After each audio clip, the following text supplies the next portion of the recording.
Elijah Carter arrived at the park just as the sun peeked over the horizon, bathing the quiet streets in golden light. His food truck, Southern Soul, was a familiar sight in the neighborhood, known for its warm breakfasts and even warmer service. As he unlocked the truck and started setting up, the sense of sizzling bacon and freshly brewed coffee began to waft through the air. The regulars soon trickled in. Ms. Ruth, a sprightly woman in her 70s, was first. She leaned on her cane, peering over the counter. "Morning, Elijah. Got my usual ready?" "Always, Ms. Ruth," Elijah replied with a grin, handing her a steaming cup of black coffee. Behind her, a pair of construction workers laughed and chatted as they waited for their breakfast sandwiches. Elijah's easy demeanor and welcoming smile were as much a part of the experience as the food itself. Suddenly, the peaceful rhythm of the morning was shattered by the sharp screech of tires. A police cruiser pulled into the parking lot, its engine rumbling loudly. Officer James Walker stepped out, his expression unreadable as he adjusted his belt and scanned the scene with a practiced eye. Walker approached the food truck, his boots crunching on the gravel path. Elijah, wiping his hands on a towel, turned to greet him. "Morning, officer. Can I get you something?" Elijah asked politely. Walker didn't respond immediately, his eyes narrowing as he examined the food truck. "You got your permits, Carter?" he asked brusquely. Elijah nodded, reaching under the counter to retrieve a neatly organized folder. "Yes, sir. Right here." Walker flipped through the papers slowly, his eyes darting between the documents and Elijah. The silence stretched uncomfortably, the usual chatter of the customers quieting as they watched the exchange. "This lot's looking pretty crowded," Walker said finally, handing the papers back. "You sure you're not causing a disturbance?" Elijah frowned, his voice calm but firm. "I've been here for 2 years without any problems, officer. Just serving the community." Walker smirked, tilting his head as if to say, "We'll see about that." He didn't reply, moving to inspect the truck's exterior with exaggerated scrutiny. As Walker completed his inspection, he returned to Elijah, his lips curling into a thin smile. "Guess you're one of the good ones, huh?" he said, his voice loud enough for the nearby customers to hear. A hush fell over the group, the light-hearted atmosphere replaced by a tense silence. Ms. Ruth, still holding her coffee, glared at Walker but said nothing. Elijah's jaw tightened. He wanted to say something, to defend himself, but he knew any response could escalate the situation. Instead, he forced a smile, nodding as Walker turned to leave. "Have a nice day, officer," Elijah said, his voice steady. Walker chuckled, walking away without another word. The tension lingered even after he drove off, leaving Elijah to rebuild the trust and ease of his morning crowd. Later that evening, Elijah sat in his small living room with Marcus, his childhood best friend. The room was cozy, filled with family photos and framed certificates from local business awards Elijah had received for Southern Soul. Marcus, always animated, paced the room, gesturing wildly as he spoke. "That guy's been harassing people like us for years. You should have called him out, Elijah." Elijah leaned back in his chair, his hands clasped in his lap. "And do what, Marcus? Argue with him in front of my customers? That's not the example I want to set." Marcus stopped pacing, his expression incredulous. "So, what? You just let him walk all over you?" Elijah shook his head. "No, I stayed calm. That's how you win, Marcus. Not by yelling or fighting, but by showing them who we really are." Marcus sighed, sitting heavily on the couch. "You're a better man than me, Elijah, but this isn't over." Walker sat at the dining table in his dimly lit home, the room eerily quiet except for the clink of his whiskey glass against the table. A framed photo of his late father, a decorated police officer, stood prominently on a nearby shelf, his stern face staring back at him. Walker took another sip of whiskey, his thoughts swirling. He heard footsteps behind him as his wife, Lisa, entered the room. "James," she began cautiously, "you've been coming home angrier lately. Something's bothering you." Walker didn't look at her. "I'm fine, Lisa. Just work." Lisa frowned, crossing her arms. "This isn't just work. You've been shutting me out. Maybe it's time to talk to someone. Walker finally looked up, his eyes cold. I don't need therapy, Lisa. I need people to follow the damn rules. Lisa sighed, shaking her head as she walked away. Walker stared after her, the weight of his unresolved anger pressing heavily on his chest. At a local church, residents gathered to discuss the growing tensions between the police and the community. The room buzzed with murmurs as people shared their experiences and frustrations. Marcus stood at the front, his voice passionate. It's time we hold officers like Walker accountable, he said, pacing as he spoke. We can't let them treat us like second-class citizens. The crowd murmured in agreement, but Elijah, sitting in the back, raised his hand. Standing up doesn't always mean fighting, Elijah said calmly. Sometimes it means showing them another way. The room fell silent, many nodding thoughtfully while others exchanged skeptical glances. Marcus frowned but said nothing, his expression a mix of respect and frustration. Walker's cruiser rolled slowly through a quiet residential street near the park. His eyes scanned the neighborhood, his thoughts drifting. He noticed families sitting on porches and children playing on the sidewalks, their laughter a stark contrast to the weight he carried. As he approached the park, he spotted Elijah's food truck in the distance.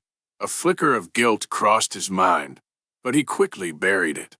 They don't get to judge me, he muttered to himself, gripping the steering wheel tighter. Later that evening, Walker patrolled the outskirts of town, the area growing darker as the sun dipped below the horizon.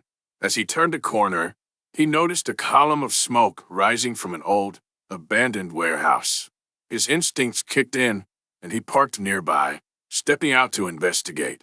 Inside, he found a group of teenagers huddled around a pile of fireworks. The air smelled of sulfur, and the crackling embers hinted at danger. Hey! Walker barked. This is private property. Put that out. Startled, the teenagers scattered, dropping their fireworks as they ran. Walker pursued them, but as he rounded a corner, the floor beneath him gave way. An old beam collapsed, pinning his leg. Smoke thickened as flames began to spread, the heat intensifying. Walker reached for his radio, but static crackled in response. Damn it! He cursed, his voice hoarse. I need backup. Officer down. The radio remained silent, leaving Walker alone as the fire closed in. As night fell, Elijah packed up his food truck, wiping down the counters while listening to a playlist of smooth jazz on his phone. The quiet hum of crickets filled the air. He noticed a faint orange glow in the distance and frowned. What is that? He muttered to himself, stepping out of the truck. A sharp crackle followed by a faint, hoarse shout carried through the night. It was distant but unmistakable. Someone was in trouble. Without hesitation, Elijah grabbed his phone and flashlight, locking his truck quickly before jogging toward the source of the noise. The glow intensified as he approached the old warehouse. Smoke billowed from broken windows, and the faint cries grew louder. Help! Somebody help! Elijah pushed through the warehouse's rusted door, coughing as smoke assaulted his lungs. The air was thick with heat, and the flickering flames illuminated piles of debris scattered across the floor. Hello? He called out, his voice echoing. Over here, a voice responded weakly. Elijah followed the sound, his flashlight beam cutting through the haze. He spotted Walker pinned beneath a heavy wooden beam, his face pale and drenched in sweat. Officer Walker? Elijah asked, startled. Walker's eyes widened in recognition. Carter? What are you doing here? Saving your life, apparently, Elijah replied, kneeling beside him. Elijah inspected the beam trapping Walker's leg. The wood was charred but solid, and a pool of blood had begun to form beneath Walker's calf. You're bleeding pretty bad, Elijah said, trying to stay calm. Walker gritted his teeth. Just get me out of here. Elijah glanced around, searching for something to use as leverage. This isn't going to be easy. Can you move at all? Walker shook his head. I tried. It's stuck. The flames crept closer, their heat intensifying. Elijah took a deep breath, his mind racing. Stay with me. I'll figure this out. Elijah spotted a long metal pipe among the debris and grabbed it, wedging it under the beam. He pressed down with all his strength, his muscles straining. The beam shifted slightly, but not enough. Walker groaned in pain. "Hurry! It's getting hotter." "I'm trying." Elijah snapped, then caught himself. "Sorry, I'm not leaving you, all right?" Walker nodded weakly, his breathing labored. Elijah adjusted the pipe and pressed down again, sweat pouring down his face as the beam finally lifted, just enough for Walker to pull his leg free. Walker collapsed as soon as his leg was free, his face contorted in pain. Elijah quickly wrapped an arm around him, pulling him to his feet. "Come on, I've got you," Elijah said, his voice steady despite the growing flames. Walker leaned heavily on him, each step a struggle as they navigated the debris. The fire roared behind them, smoke thickening with every second. As they neared the exit, a section of the ceiling collapsed, blocking their path. Elijah cursed under his breath, scanning for another way out. "There." Walker pointed weakly to a side door. Elijah adjusted his grip and half-dragged, half-carried Walker toward the exit. The two men stumbled out of the warehouse just as the flames surged, the heat pushing them forward. Elijah lowered Walker onto the grass, both of them coughing violently as they gulped fresh air. Walker clutched his leg, his hands slick with blood. "You saved my life," he said, his voice barely audible. Elijah nodded, catching his breath. "Yeah, I did." For a moment, they sat in silence, the distant wail of sirens growing louder. An ambulance and fire truck arrived moments later, their lights flashing as firefighters rushed to contain the blaze.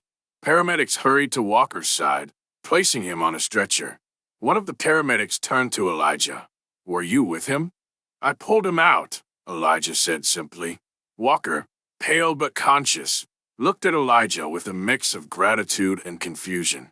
"Why?" he asked softly. Elijah met his gaze, his expression serious.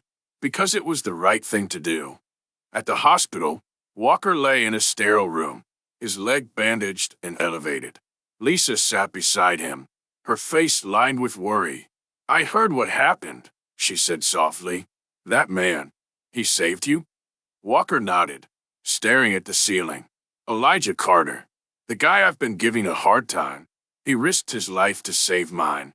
Lisa placed a hand on his arm. "Maybe it's time to rethink how you treat people, James." Walker didn't respond, but her words lingered as he replayed the events in his mind. The fire, the pain, and the man who refused to leave him behind. Elijah returned home after leaving the hospital, his body still aching from the exertion. The adrenaline had worn off, and he felt the weight of what had happened.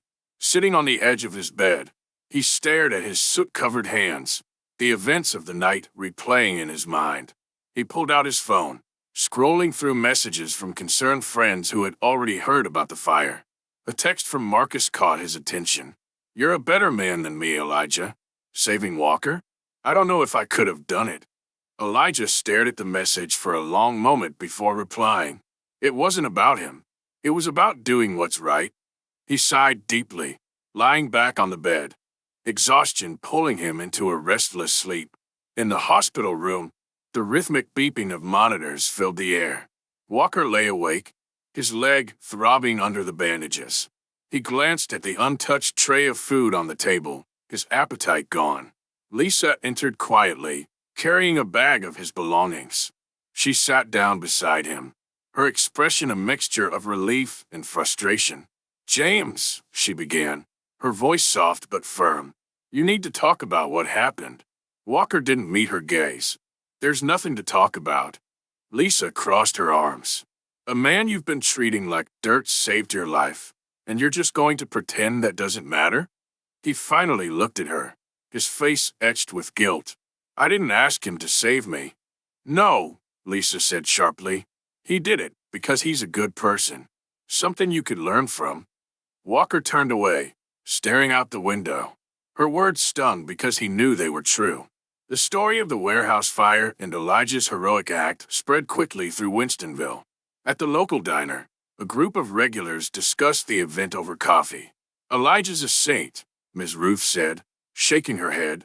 That officer's been on his case for months, and he still risked his life to save him. A younger man named Andre frowned. Yeah, but does Walker even care? Bet he'll just go back to treating people the same way. Clarissa, one of Elijah's neighbors, chimed in. Maybe this will change him. If it doesn't, then nothing will. The diner buzzed with speculation, but one thing was clear. Elijah's actions had made an impression on the entire town. Later that day, Chief Daniels, Walker's superior, visited the hospital. He stood at the foot of Walker's bed, his arms crossed. James, Daniels said, his tone measured. I've heard the story. Carter saved your life. That man deserves your gratitude. Walker nodded stiffly. I know, Chief. Daniels' gaze hardened. Do you? Because from what I've seen, you've been riding him for no good reason. Maybe it's time you take a hard look at yourself. Walker clenched his jaw, but he didn't argue. Daniels sighed, softening slightly. You've got time to think about this, James. Don't waste it. As Daniels left, Walker felt the weight of his guilt deepen. Marcus stormed into Elijah's food truck the next morning, his expression a mix of anger and disbelief. Elijah was prepping for the day, the smells of bacon and biscuits filling the air. You're unbelievable, Marcus said, folding his arms. Saving Walker? Why would you risk your life for him? Elijah turned to face his friend, his expression calm. Because it was the right thing to do, Marcus. Marcus scoffed. Right for who? The man's been harassing you for years. You should have let him deal with his own mess. Elijah's voice softened. If I had walked away, I'd be no better than him. It's not about who he is. It's about who I want to be. Marcus shook his head, his frustration giving way to reluctant admiration. You're a better man than most, Elijah, but I hope he realizes what you've done for him. In the hospital, Walker spent hours replaying the events in his mind. The heat, the pain, and the moment he saw Elijah's face through the smoke. He couldn't reconcile the man who risked everything to save him with the man he had humiliated just days earlier. A nurse entered the room, adjusting his floor. You're lucky, she said casually. That fire could have killed you. Walker nodded, his voice low. Luck had nothing to do with it. Carter saved me. The nurse smiled. Sounds like a good man. You should thank him. Walker sighed, knowing she was right but dreading the conversation. As Elijah closed his food truck for the day, he noticed a figure waiting nearby. His heart sank as he recognized Walker, leaning on crutches and looking uncharacteristically hesitant. Officer Walker, Elijah said cautiously, what can I do for you? Walker cleared his throat, struggling to meet Elijah's gaze. I wanted to say thank you for saving my life. Elijah studied him for a moment before nodding. You're welcome. Walker shifted awkwardly. I don't deserve it. Not after how I've treated you. Elijah crossed his arms, his expression unreadable. Maybe not, but everyone deserves a second chance. Walker looked up, surprised by the words. I don't know if I can make this right, but I'd like to try. Elijah nodded slowly. It's a start. The next morning, Walker sat in his patrol car, parked near Elijah's food truck. Instead of approaching with his usual air of authority, he waited until the crowd thinned. When he finally stepped out, he approached the truck like a regular customer. Got any coffee? He asked. Elijah smirked. Depends. You paying? Walker chuckled softly, pulling out his wallet. As Elijah handed him the coffee, the two men exchanged a tentative smile, the first of many small steps toward understanding. Walker sat in his hospital bed, staring out the window at the pale morning light. His leg throbbed with pain, but the ache in his chest was worse, a gnawing guilt that refused to leave. On his bedside table sat a small notebook, his late father's badge, and a black and white photograph of his father in uniform. He picked up the notebook, flipping through pages of personal reflections he hadn't touched in years. His father's voice seemed to echo in his mind. A badge doesn't make you a good man. Your actions do. Walker closed the notebook and exhaled sharply. It's time to change, he muttered to himself. At Southern Soul, Elijah served his usual morning rush, But his mind lingered on Walker's visit the night before. Marcus arrived, grabbing a stool by the counter, his tone teasing but curious. "You're awfully quiet today," Marcus said, biting into a biscuit. "Still thinking about Officer Second Chance?" Elijah chuckled softly. "Something like that. He came by last night to thank me." Marcus raised an eyebrow. "Thank you? That's a start. Did he apologize?" "Not exactly," Elijah replied, pouring coffee, "but he wants to make things right." Marcus shook his head. "You're a better man than me, Elijah." I'd have slammed the door in his face. Elijah smiled faintly. "That's the difference between us. I'm not interested in payback. I'm interested in peace." Walker's first day home from the hospital was uneventful, save for the nervous energy he carried with him. Lisa watched him from the kitchen, her arms folded. "You've been pacing for the past hour," she said finally. "What's going on?" Walker stopped, rubbing the back of his neck. "I need to do more than just thank Carter. I need to apologize. For everything." Lisa tilted her head, surprised. "You've been holding on to that anger for years. What changed?" Walker hesitated. "He didn't have to save me. He had every reason to leave me there, but he didn't. That kind of man deserves more than my grudging gratitude." Lisa walked over, placing a hand on his arm. "Then tell him that. It's never too late to be a better man, James." That evening, the local church hosted a community meeting about bridging the divide between law enforcement and residents. The hall was packed with people from all walks of life, young and old, black and white. At the center of it all sat Elijah, his presence calm but commanding. Reverend Fields opened the meeting with a prayer, then turned to the crowd. "Tonight is about understanding. It's about listening to each other and finding a way forward." Elijah stood and addressed the room. "We've all experienced things that make us angry, things that make us feel like the world isn't fair. But we can't let that anger control us.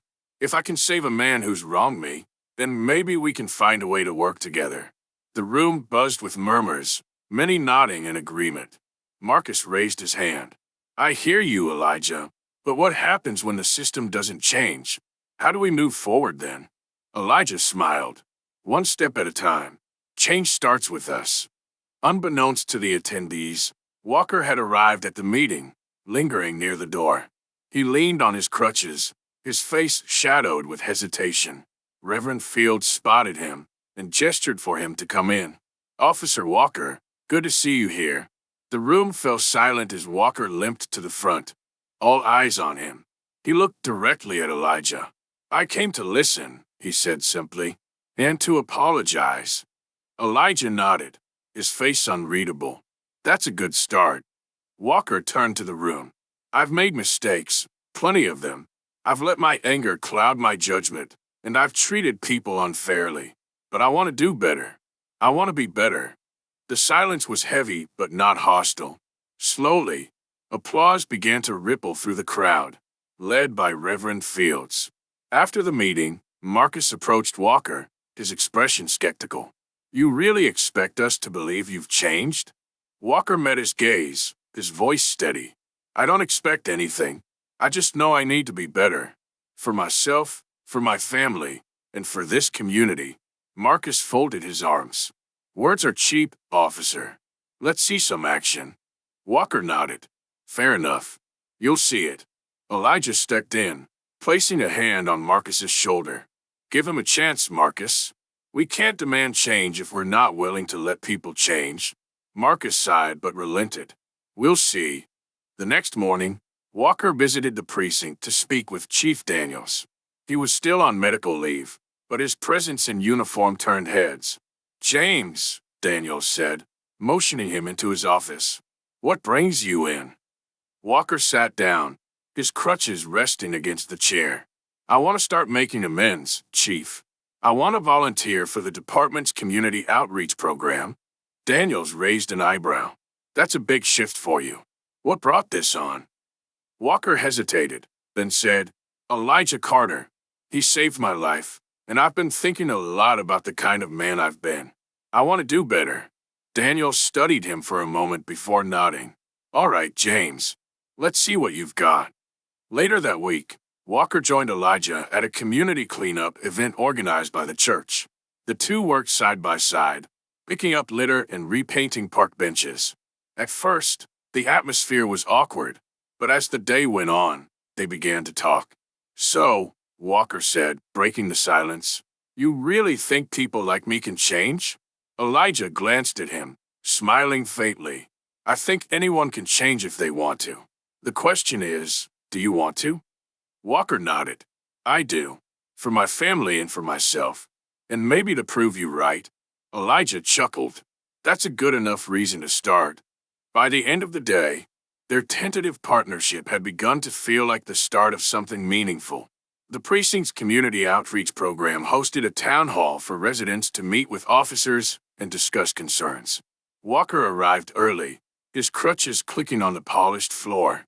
He glanced around nervously, noting the skeptical looks from attendees.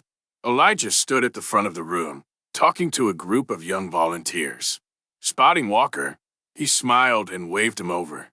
"Officer Walker," Elijah greeted warmly. "Glad you could make it." Walker nodded, his voice subdued. "Thanks for inviting me." Elijah leaned closer, his voice low. "The people here are wary, but this is a chance to show them you're serious. Just listen, and don't try to fix everything in one night." Walker nodded, appreciating the advice. The meeting began with Reverend Fields introducing the outreach initiative. Residents shared grievances about policing, some recounting personal experiences. "I've been stopped 3 times this year, and I've done nothing wrong," a young man named Malik said angrily, glaring at Walker. "You think we're just gonna forget all that because you're here smiling?" Walker flinched but met Malik's gaze. "I don't expect you to forget. I'm here to listen and learn. I know I've been part of the problem, and I want to change that." Malik folded his arms. "Words don't mean much, officer." Walker nodded. "I understand that, but I'm here to earn your trust, not demand it." The room murmured, some people nodding, while others remained skeptical. After the town hall, Marcus pulled Elijah aside. His tone was sharp. "Why are you sticking your neck out for him? Walker doesn't deserve this kind of patience." Elijah folded his arms. "Maybe he doesn't, but this isn't just about Walker. It's about showing people that change is possible." Marcus shook his head.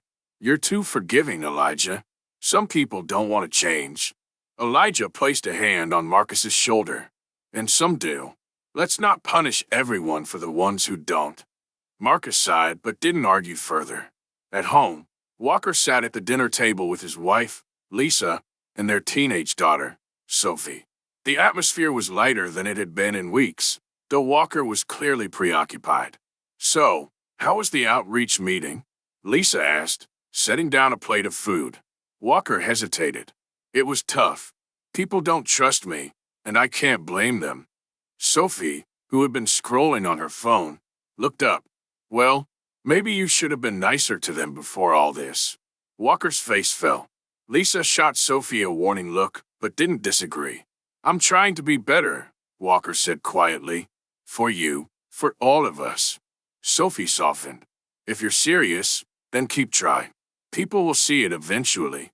Walker nodded, grateful for her words.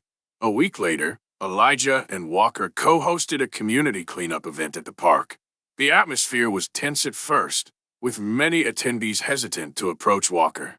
As they worked side by side, Elijah nudged Walker. "You okay?" Walker sighed. "Feels like no one wants me here." Elijah chuckled. "That's how I felt every time you showed up at my truck. But I kept showing up anyway." Walker nodded thoughtfully, picking up another piece of trash.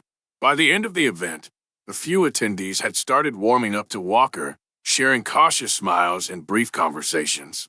During a break, Marcus approached Walker, his arms crossed. "You really think picking up trash makes up for all the crap you've pulled?" Walker looked up, his face calm. "No, but it's a start." Marcus leaned closer, his voice low. "You've got a long way to go before anyone here trusts you. Don't think for a second that one good deed erases years of bad ones." Walker met his gaze, unflinching. "I don't expect it to, but I'm not doing this for recognition. I'm doing it because it's the right thing to do." Marcus studied him for a moment before walking away, his expression unreadable. At the end of the cleanup, Elijah noticed Malik lingering near Walker, watching him curiously. Taking the opportunity, Elijah approached Malik. "Why don't you go talk to him?" Elijah suggested. Malik frowned. "Why should I? He hasn't earned that." Elijah placed a hand on Malik's shoulder. "You don't have to forgive him, but you can tell him how you feel. That's part of change too." Malik hesitated before walking over to Walker. "Hey, officer," he said stiffly. Walker turned, surprised. "Malik, right?" "Yeah," Malik said, his tone wary. "You've got a lot to prove. Don't think we're gonna let you off easy." Walker nodded. "I wouldn't expect you to. Thanks for giving me a chance to try." Malik shrugged, but offered a faint smile before walking away. Elijah watched the exchange, a small spark of hope lighting in his chest. That evening, Elijah sat on his porch, sipping sweet tea and watching the sunset. Marcus joined him, taking the seat beside him. "You're really putting your heart into this, huh?" Marcus said, breaking the silence. Elijah nodded. "Yeah, it's slow and it's messy, but I think it's worth it." Marcus sighed. "I don't know if I'll ever trust him, Elijah, but I trust you. If you think this is the right path, then I'll stand with you." Elijah smiled. "That means a lot, Marcus. Change doesn't happen overnight, but together, we can make it real." As the sky darkened, the two men sat in companionable silence, their shared hope for the future unspoken but deeply felt. Elijah parked his food truck in the usual spot near the park, the morning sun filtering through the trees. Business was steady, with customers chatting and enjoying their breakfast. As he handed a coffee to Ms. Ruth, he noticed Walker sitting on a bench nearby, sipping from a thermos and flipping through a notebook. He wasn't in uniform, just jeans and a polo shirt. "Walker," Elijah called, stepping out of the truck. Walker looked up, surprised. "Morning, Carter." Elijah approached, holding a cup of coffee. "I figure you could use the real stuff," he said with a smile, handing it over. Walker chuckled softly. "Thanks. Thermos coffee isn't cutting it." The brief exchange felt light, but the weight of the past lingered in the background. It was a small step, but it was something. Later that day, Elijah joined Walker on the bench, the two men watching children play on the swings. "I've been thinking about what you said," Walker began, his tone hesitant. "Which part?" Elijah asked, his voice calm. "That change takes time," Walker replied. "But what if the people I've hurt never believe I've changed?" Elijah looked at him, his expression thoughtful. "They don't have to believe it today, or tomorrow, but if you keep showing them you're serious, eventually they will." Walker sighed. "I've made so many mistakes, Carter. I don't even know where to start." "Start with today," Elijah said simply. "That's all you can do." Back at the precinct, Chief Daniels called Walker into his office. The walls were lined with plaques and photos, reminders of a long career in law enforcement. "James, I've got an assignment for you," Daniels said, leaning back in his chair. "We're starting a mentorship program for at-risk youth. I want you to lead it." Walker frowned. "Why me, Chief? There are better candidates for something like that." Daniels raised an eyebrow. "Because you've been on both sides of the line, James. You know what it's like to make mistakes and to try to fix them. Those kids need someone who understands that." Walker hesitated but nodded. "All right, I'll do it." The following week, Walker met the first group of teenagers in the mentorship program. The kids were a mix of shy, skeptical, and outright defiant, their distrust of authority evident. "All right, listen up," Walker began, his tone steady but not harsh. "I'm not here to tell you what to do. I'm here to listen and to help you figure out what kind of life you want to build." A boy named Jamal folded his arms, his expression skeptical. "What do you know about our lives, officer?" Walker took a deep breath.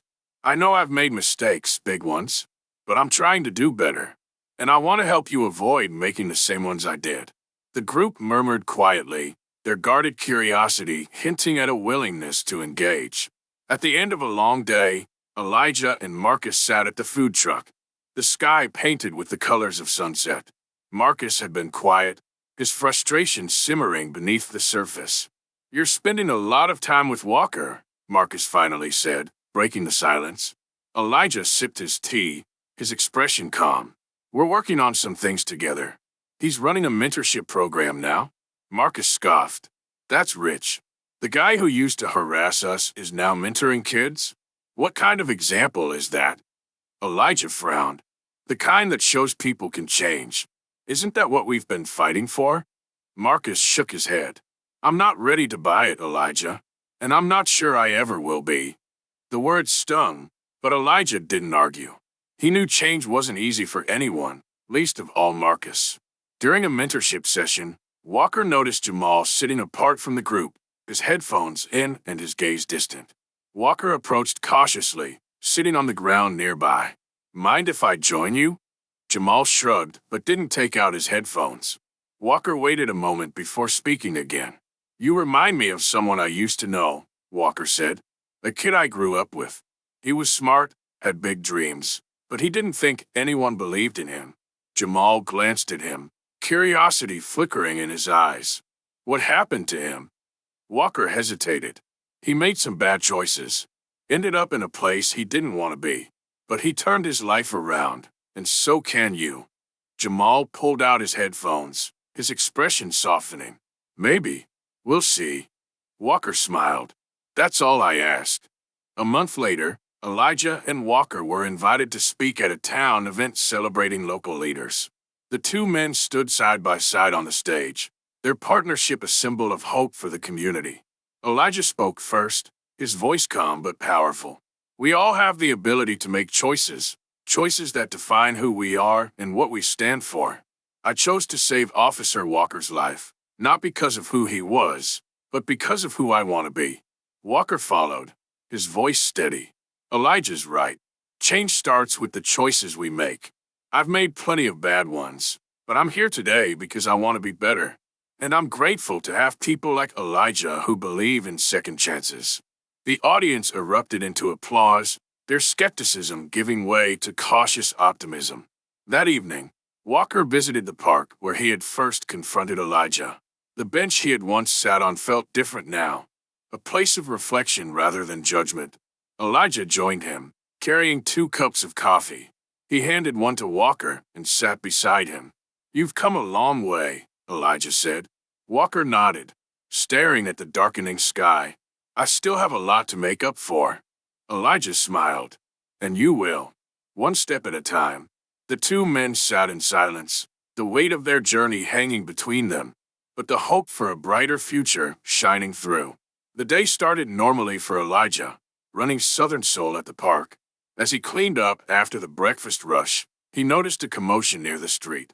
A young black man, Malik, was pulled over by 2 officers, one of whom appeared agitated. Elijah's instincts kicked in. He closed the food truck window and walked closer, keeping a respectful distance but observing the interaction.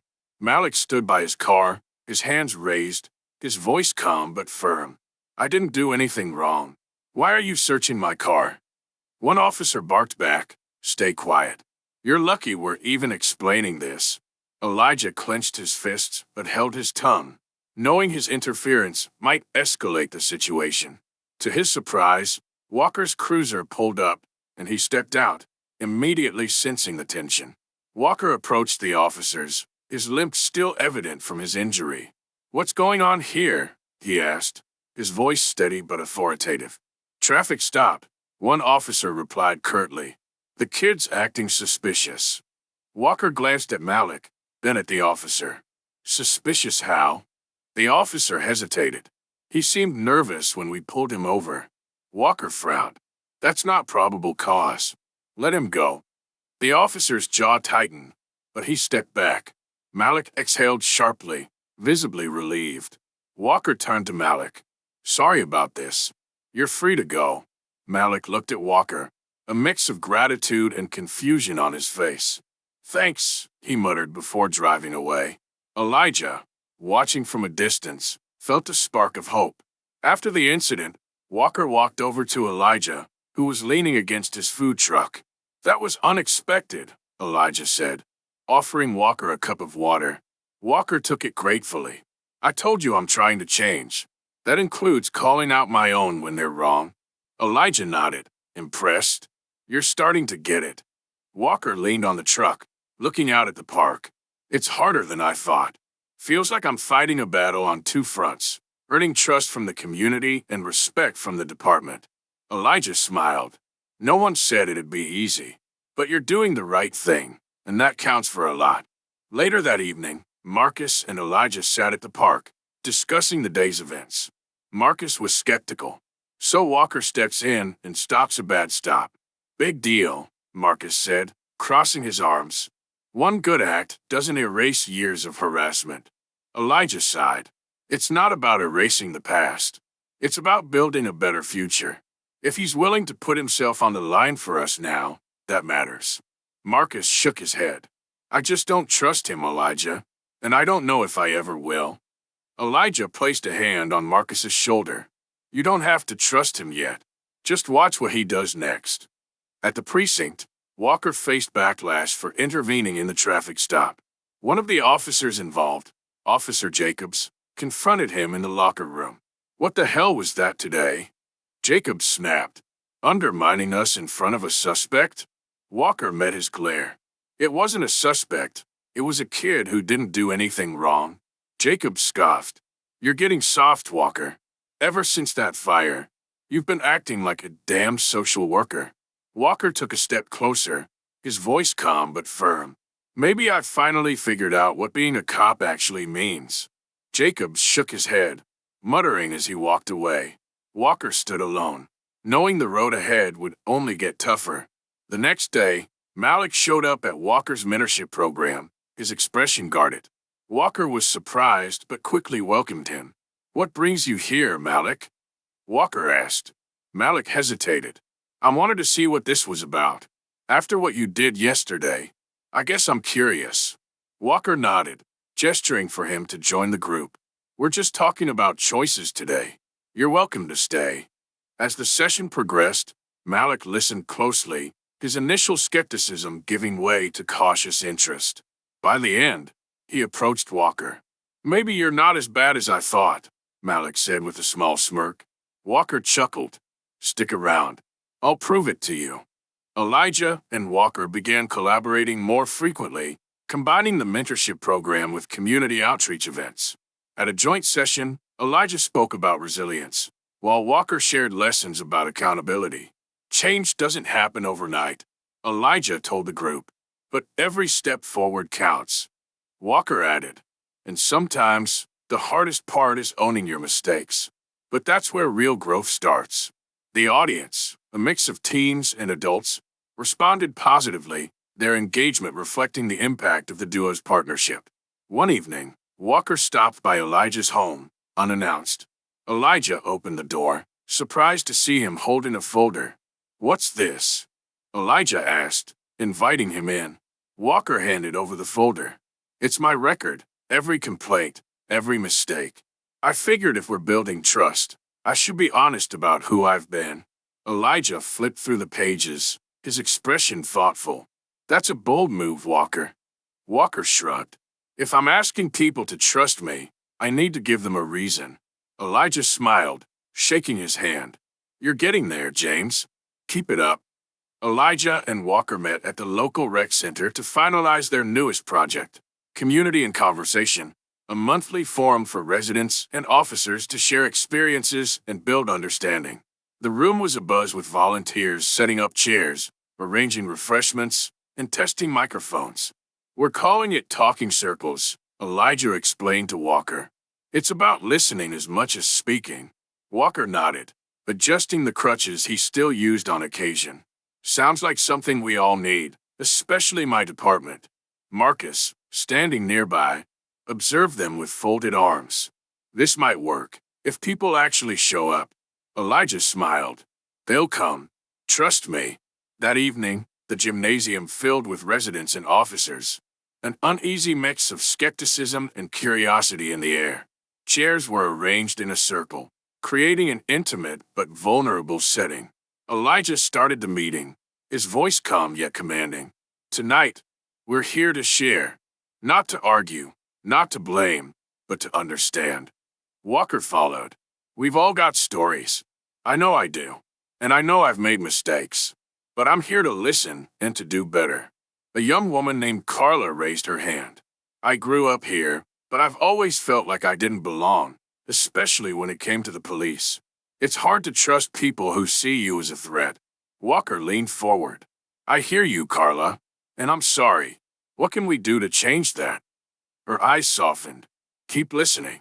And don't just show up when things are bad. Be part of our lives. Midway through the forum, Marcus surprised everyone by standing to speak. His usual fiery tone was tempered by vulnerability. I've been angry for a long time, he admitted, his voice heavy, angry at the system, at people like Walker, even at Elijah sometimes for being so forgiving. Elijah glanced at Marcus, his expression unreadable. But seeing Walker here, trying to fix things, I'll admit, it's a start. Just don't expect me to let my guard down too fast. The room erupted in quiet applause, Marcus's words resonating with both sides.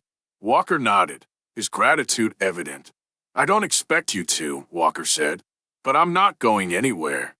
Back at the precinct, Walker's growing involvement in the community sparked whispers and outright criticism among his peers.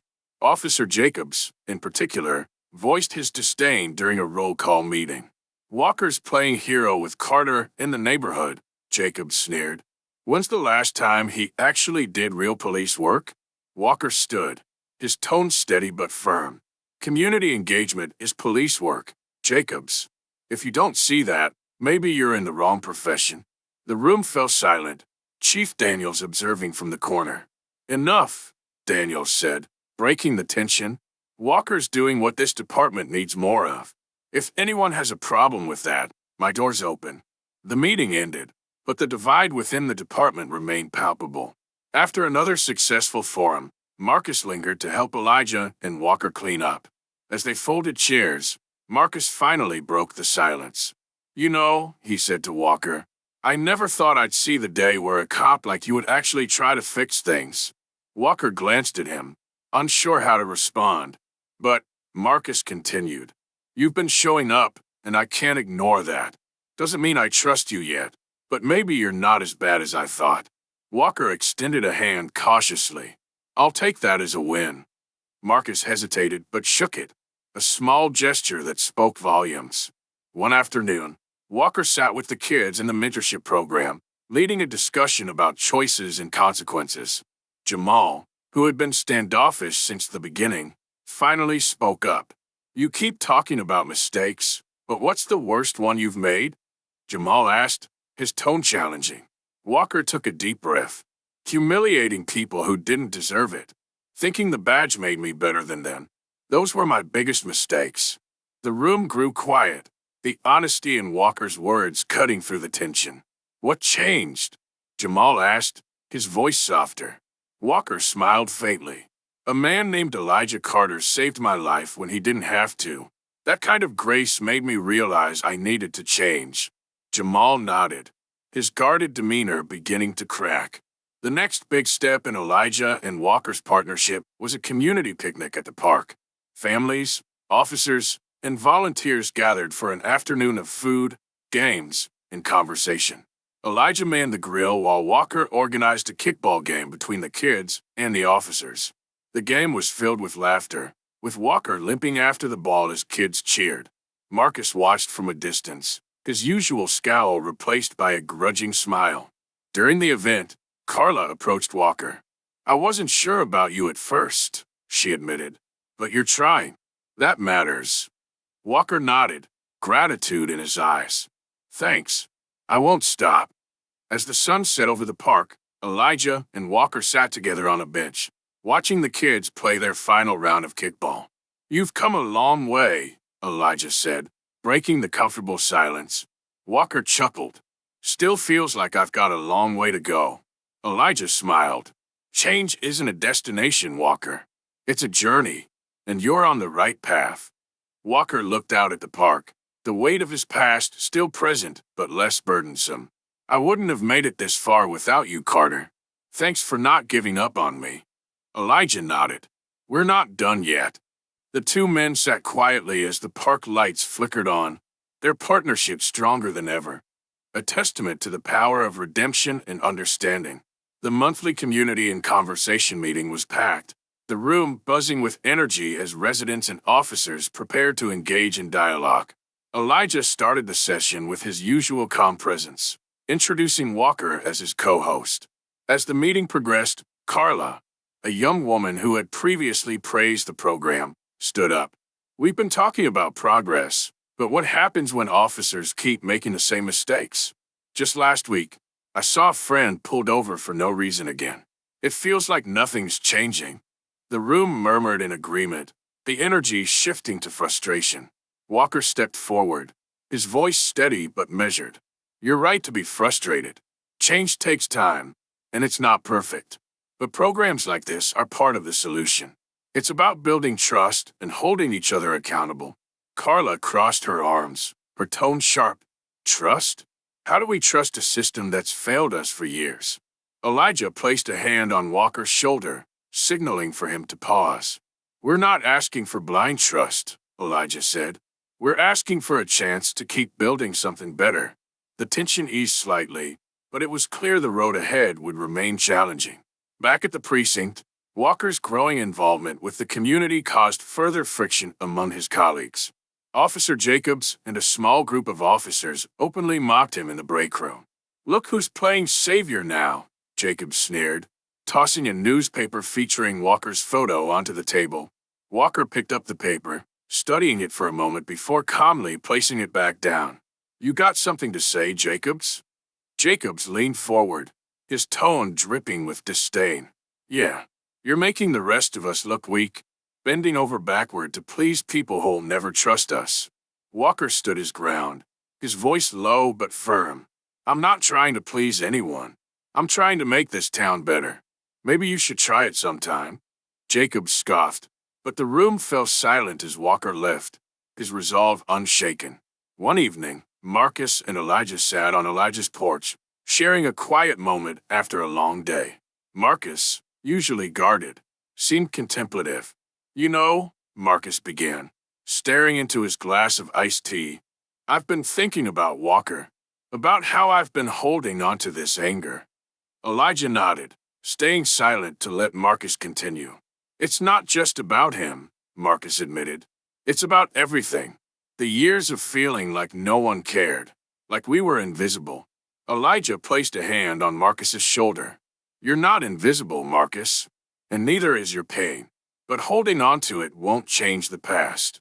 It'll only keep you stuck there." Marcus exhaled slowly. "Maybe it's time to let some of it go." Walker's mentorship program expanded, but with growth came challenges. During one session, Jamal, one of the teens, voiced his frustration. "You keep saying we can make better choices," Jamal said, his voice rising. "But what's the point when the system is stacked against us?" Walker knelt to meet Jamal's gaze. "You're right. The system isn't always fair. But every choice you make is a step toward proving it wrong. And those steps add up." Jamal's anger softened, but his skepticism lingered. "It's just hard to believe sometimes." Walker placed a hand on his shoulder. "I get it, but you're not alone in this. I'm here for you." The moment was brief, but it marked another layer of trust forming between them. During a community event, a group of activists confronted Walker, questioning his motives. The leader, a passionate young woman named Tyra, addressed him directly. "Why should we believe you've changed?" Tyra demanded. "Words are easy, but actions matter. What have you actually done to fix the harm you've caused?" Walker took a deep breath, his voice steady. "I can't undo the harm I've caused, but I can work to make sure it doesn't happen again. That's why I'm here, because I believe in accountability and change." Tyra folded her arms, still skeptical. "We'll see if you stick to that." Elijah stepped in, his tone calm but firm. "He's already shown he's serious. But change takes all of us, not just him. If we want better, we have to work together." The crowd murmured in agreement, and Tyra nodded reluctantly, her stance softening. One evening, Walker found an envelope slipped under the door of his home. Inside was a handwritten letter from Carla. "Officer Walker, I've been angry for a long time, and it's not easy to let that go. But I see that you're trying. I don't know if I'll ever fully trust the system you're part of, but I can acknowledge the effort you're making. Thank you for showing up." Walker read the letter twice, the words settling deep within him. He placed it on the mantel, a reminder of the work still ahead. One night, a small fire broke out in a neighborhood building. Elijah and Walker arrived on the scene, working alongside firefighters and residents to ensure everyone was safe. As Walker helped evacuate an elderly woman, a young boy clung to Elijah, crying for his dog trapped inside. "We'll find him," Elijah assured the boy, running toward the house despite the smoke. Walker followed, his limp slowing him but not stopping him. Inside, they found the dog hiding under a table. Walker coaxed it out while Elijah cleared debris from the path. Together, they emerged, the boy cheering as his dog was safely returned. The crowd applauded their efforts, the shared crisis bringing a rare moment of unity. After the fire, Elijah and Walker sat on the curb, exhausted but content. "Feels good to do something meaningful," Walker said, breaking the silence. Elijah smiled. "That's the thing about helping others. It's not just about them. It changes you too." Walker nodded, staring at the stars. "I've been thinking a lot about what you said. That change is a journey. I guess I'm finally starting to understand that." Elijah placed a hand on his shoulder. "You've come a long way, Walker. And you're not alone on this journey." Walker smiled, the weight of his past slowly lifting as he embraced the possibility of redemption. The monthly community and conversation forum had grown beyond anyone's expectations. The gymnasium was packed, not just with residents but with officers, activists, and even representatives from neighboring towns. A large banner at the front read, "Building bridges, one step at a time." Elijah and Walker stood at the podium together. Elijah spoke first, his voice steady and warm. "When we started these conversations, we didn't know if they'd work. But what we built here is proof that progress is possible when we're willing to listen and learn from each other." Walker followed, his tone thoughtful. "I used to think the badge meant I had all the answers. I was wrong. It took nearly losing my life, and Elijah saving it, to realize that real strength comes from humility and understanding." The room erupted in applause, a standing ovation that reflected the impact of their shared journey. The town unveiled a new mural in the heart of the park. It depicted two figures, one black, one white, standing side by side, their hands clasped in solidarity. Beneath them were the words, "Together, we rise." Elijah and Walker stood before the mural, surrounded by friends, neighbors, and supporters. Marcus, who had been skeptical for so long, smiled as he admired the artwork. "You know," Marcus said to Walker, "I never thought I'd see the day where I'd say this. But you're all right, Walker." Walker chuckled, shaking Marcus's hand. "Coming from you, I'll take that as high praise." The two men laughed, the tension between them finally giving way to mutual respect. Back at the precinct, Chief Daniels announced Walker's promotion to lead the department's newly established community engagement unit. "This is about more than a badge," Daniels said during the announcement. "It's about rebuilding trust, and I can't think of anyone better suited for the job than Officer Walker." Walker stood at the podium, his voice steady. "This isn't about me, it's about all of us. We've made progress, but the work is far from over. I'm committed to continuing this journey with the community I serve." His colleagues, many of whom have been skeptical, applauded, their respect for him growing. Southern Soul became more than just a place for breakfast. It became a symbol of unity. Elijah often hosted free coffee mornings, inviting people from all walks of life to connect and share their stories. One morning, Malik approached the truck with Jamal, now a regular at the mentorship program. "Elijah," Malik said with a grin, "I think your idea is working. People are actually talking to each other now." Elijah smiled, handing them both cups of coffee. "That's the power of community, Malik. It starts small, but it grows." Walker arrived moments later, joining them at a picnic table. The sight of residents and officers sharing a meal together was something that would have been unthinkable just a year ago. At home, Walker sat at the dinner table with Lisa and Sophie. This time, the atmosphere was light, filled with laughter and warmth. Sophie placed her phone on the table, showing a picture of the mural. "Dad, you're kind of a big deal now," she teased. Walker chuckled. "I think Elijah deserves most of the credit." Lisa smiled, placing a hand on his. "We're proud of you, James. You've come so far." Walker nodded, his voice soft. "I couldn't have done it without you too. You kept me grounded, even when I didn't deserve it." One evening, Elijah and Marcus sat on Elijah's porch, watching the sun dip below the horizon. Marcus seemed more relaxed than Elijah had seen him in years. "You know," Marcus said, breaking the silence, "I didn't think we'd ever see real change in this town. But you made it happen, Elijah." Elijah smiled, shaking his head. "I didn't do it alone. It took all of us, Walker included." Marcus sighed. "Yeah, I guess he's all right. Still don't know how you saw the good in him when no one else did." Elijah leaned back, his voice thoughtful. "Sometimes you've got to look past what someone's done to see who they can become." Months later, Jamal graduated from high school, a milestone he once thought was out of reach. Elijah and Walker attended the ceremony, sitting with Jamal's family. Afterward, Jamal approached them, his cap and gown slightly askew. "I couldn't have done this without you too," he said, his voice thick with emotion. Walker clapped him on the shoulder. "You did the work, Jamal. We just showed you the way." Elijah nodded. "Now it's your turn to lead. Go out there and make us proud."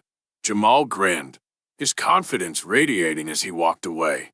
That evening, Elijah and Walker sat on their usual bench at the park, sipping coffee and reflecting on everything they had achieved.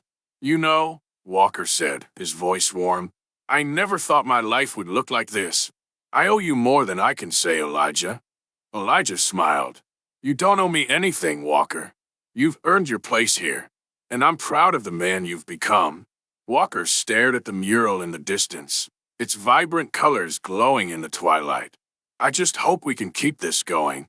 "We will," Elijah said firmly, "because we've shown this town what's possible." The two men sat in companionable silence, the weight of their shared journey lightened by the hope of a brighter future. Elijah and Walker hosted a youth leadership workshop at the rec center, filled with teenagers eager to learn about community building and activism. Malik and Jamal co-led the session, sharing their experiences with passion and confidence. Walker addressed the group, his voice steady. "You are the future of this town. The choices you make today will shape the community we all share." Elijah added, "And remember, no matter how small your actions may seem, they can make a big difference." The room buzzed with energy, the seeds of change taking root in the next generation. Winstonville was no longer the divided town it had been. The park was filled with life. Families picnicking, children playing, and neighbors chatting. The mural stood tall, a testament to the power of forgiveness, redemption, and unity. Elijah and Walker walked through the park, greeted warmly by everyone they passed. "We've come a long way," Walker said, his voice filled with quiet pride. Elijah nodded, his eyes reflecting both gratitude and determination. "And we're just getting started." As they stood beneath the mural, the sun setting behind them, they knew they had built something lasting, a legacy of hope and change that would inspire generations to come.